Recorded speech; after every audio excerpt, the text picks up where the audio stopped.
Olá, meu nome é Bruna Portioli, sou aluna do curso de bacharelado em História da Uninter, aqui do polo da cidade de Salto. Hoje vou falar um pouco sobre a soldado brasileira Maria Quitéria e a importância das mulheres lutarem pelos seus direitos. Uma pergunta principal vem à tona: qual o papel da mulher na sociedade atual?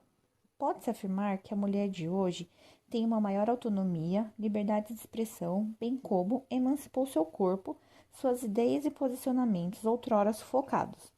Em outras palavras, a mulher do século XXI deixou de ser coadjuvante para assumir um lugar diferente na sociedade, com novas liberdades, possibilidades e responsabilidades, dando voz ativa a seu senso crítico. Deixou de acreditar numa inferioridade natural da mulher diante da figura masculina, nos mais diferentes âmbitos da vida social. Inferioridade esta aceita e assumida muitas vezes, mesmo por algumas mulheres. Maria Quitéria foi um exemplo de mulher que rompeu com todos os paradigmas da sociedade. Ela foi uma heroína da guerra da independência da Bahia. Vestida de soldado, alistou-se no batalhão de voluntários do príncipe Dom Pedro e participou das lutas ao lado dos patriotas. Foi condecorada com a Ordem Imperial do Cruzeiro. Maria Quitéria de Jesus nasceu na fazenda Serra da Agulha, na freguesia São José, hoje a cidade de Feira de Santana, na Bahia, no dia 27 de julho de 1792.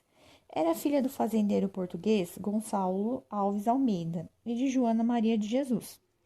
Com 10 anos, ficou órfão de mãe e assumiu a casa e cuidou de seus irmãos. Seu pai casou-se por mais 2 vezes e uma de suas madrastas não apoiava o comportamento independente de Maria Quitéria. Na Bahia, a luta pela emancipação no Brasil mudou a vida de muitas mulheres, entre elas as que resolveram encarar o fronte. A mais notável delas foi Maria Quitéria. Em setembro de 1822, após a independência, em algumas partes do país haviam contingentes de tropas e civis que continuavam fiéis às ordens de Lisboa. Era preciso, portanto, vencê-los para evitar a divisão do Brasil e consolidar a independência. Como o Brasil não contava com um exército estruturado e treinado para enfrentar os portugueses, o governo, além de contratar mercenários, recrutou emissários patriotas para lutar pela pátria. O Conselho Interino do Governo da Bahia era defensor do movimento e procurava voluntários para as tropas. Ao ouvir de seu pai que negou doar alguns escravos, Maria Quitéria confessou à irmã que desejava ser homem para poder se juntar aos combatentes, pois dominava a montaria, caçava e manejava armas de fogo. A irmã, então, emprestou-lhe roupas do marido e, disfarçada, Maria Quitéria foi para a cachoeira e alistou-se com o nome de Medeiros, do batalhão dos voluntários do príncipe Dom Pedro. Nos fins de 1822, Maria Quitéria já figurava entre os soldados do batalhão de artilharia e que depois foi incorporado à primeira divisão de direita.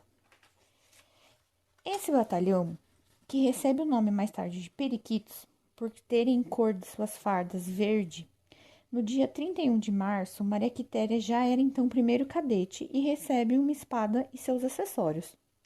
Depois de 2 semanas, Quitéria foi descoberta pelo pai, mas o major José Alves da Silva Castro não permitiu que ela fosse desligada, pois ela era reconhecida pela disciplina militar e pela facilidade de manejar armas. Maria Quitéria seguiu com o batalhão para vários combates, participou da defesa da Ilha da Maré, da Barra do Paraguaçu e da Pituba e de Itapuã, e tornou-se exemplo de bravura nos campos de batalha. No dia 2 de julho de 1823, quando o exército pacificador entrou na cidade de Salvador, Maria Quitéria marchava com seu batalhão, sendo saudada e homenageada pela população. Terminada a campanha, Maria Quitéria foi para o Rio de Janeiro. No dia 20 de agosto de 1823, no Palácio de São Cristóvão, o imperador preparava-se para receber a heroína baiana. Sua presença na corte causou grande agitação. O seu curioso uniforme militar, composto de calça, saiote de lã, fardeta, cap e espada, e o seu distintivo dos voluntários, com sua fama logo se espalhou de sua coragem e seus efeitos. Tudo atraía a atenção dos habitantes da capital do Império. Foi condecorada com a Ordem Imperial do Cruzeiro do Sul, em uma audiência especial antes, onde recebeu a medalha das mãos do próprio imperador Dom Pedro I. Também foi promovida a alferes de linha.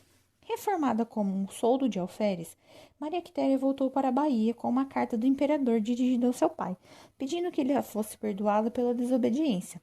Ao ver a condecoração e a carta do imperador, seu pai não resiste e abraça a filha. Para desagrado do pai, Quitéria casou-se com o antigo namorado, o pobre lavrador Gabriel Pereira de Brito, com quem teve uma filha, Luísa Maria da Conceição. Em 1834, seu pai faleceu e Maria Quitéria tentou receber parte da herança deixada por ele. Com a morosidade da justiça, Quitéria desistiu do inventário e mudou-se para Salvador. Maria Quitéria faleceu em Salvador, na Bahia, no dia 21 de agosto de 1853. Morreu quase cega e em total anonimato. Seus restos mortais estão sepultados na Igreja Matriz do Santíssimo Sacramento, no bairro de Nazaré, em Salvador. Tendo aprendido um pouco sobre a vida de Maria Quitéria e outras brasileiras, podemos concluir que nós mulheres devemos sim buscar nossos direitos e nossa representatividade perante a sociedade, nunca se esquecendo que todas nós somos capazes de sonhar e realizar nossos sonhos. Por hoje é só, pessoal. Muito obrigado por ter acompanhado o nosso podcast de hoje. Peço que você deixe um comentário e um like no vídeo. Muito obrigada!